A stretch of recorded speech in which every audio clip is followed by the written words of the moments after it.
Hola, nosotros somos Luis, Fidel y Ricardo. Les vamos a presentar sobre un derrame del ducto de Pemex en 2014.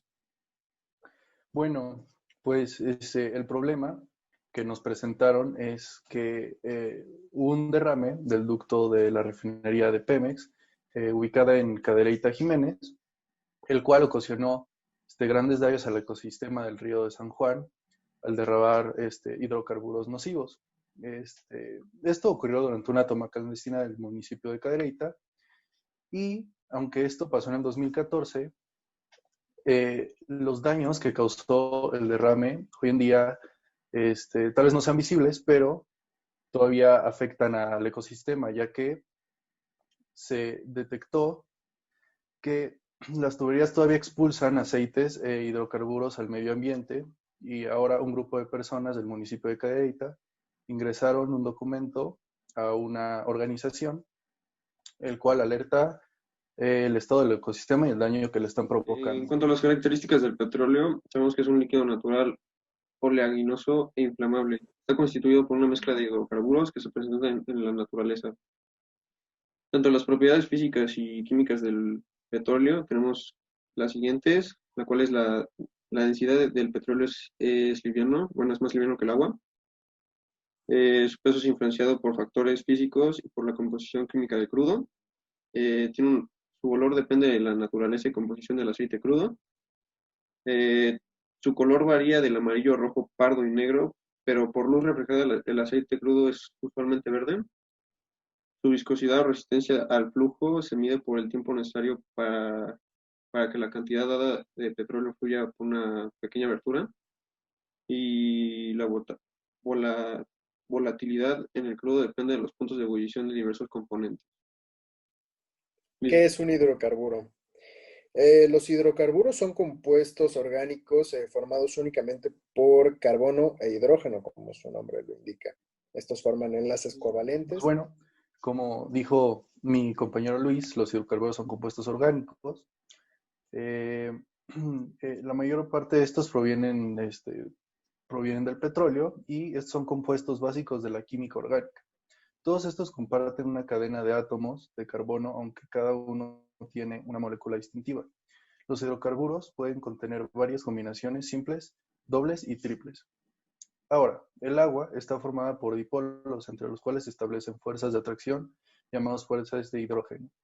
Forman grupos de 3 a 9 moléculas. De esta forma se eleva el Propiedades paso físicas del del agua, agua. tenemos que tiene un estado físico sólido, líquido y gaseoso, un color incoloro, eh, su sabor es insípido, tiene un olor inodoro, tiene un punto de congelación en 0 grados Celsius, un punto de ebullición en 100 grados Celsius. Sus propiedades químicas reaccionan con óxidos ácidos, con óxidos básicos, con metales, con no metales y se unen las sales formando hidratos. En tanto las propiedades químicas del hidrocarburo, algunas ya las mencioné anteriormente con el petróleo, pero estas son más generales. Es inflamable, es altamente estable, tiene reacciones con destrucción de carácter aromático, reacciones de sustitución electrofílica, sus vapores forman mezclas explosivas y sus propiedades físicas es que es líquido, es incoloro, tiene un olor fuerte, es tóxico, es insoluble en el agua y es altamente soluble en disolventes orgánicos. ¿Cómo es la polaridad de los hidrocarburos, su solubilidad, densidad y su viscosidad? Estos no tienen enlaces altamente polares, por lo que suelen ser solubles entre sí, pero no en agua. Recordemos que el agua es polar y esto es un compuesto no polar. Em, Son por lo regular menos densos que el agua y tienen una alta viscosidad que disminuye cuando aumenta la Bueno, temperatura. pues es importante saber las interacciones intermoleculares de las sustancias químicas involucradas. Entonces, los anhídridos u óxidos ácidos reaccionan con el agua y forman ácidos oxácidos. Los óxidos de los metales u óxidos básicos reaccionan con el agua para formar hidróxidos. Muchos óxidos no se disuelven en el agua, pero los óxidos de los metales activos se combinan con gran facilidad. Algunos metales descomponen el agua en frío y otros hacen a temperatura elevada.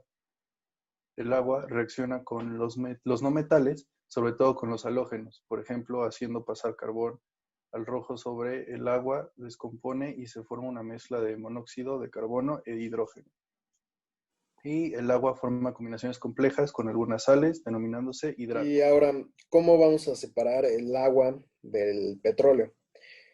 Con ayuda de un método desarrollado por el MIT, el Instituto Tecnológico de Massachusetts, es posible separar el agua del petróleo derramado.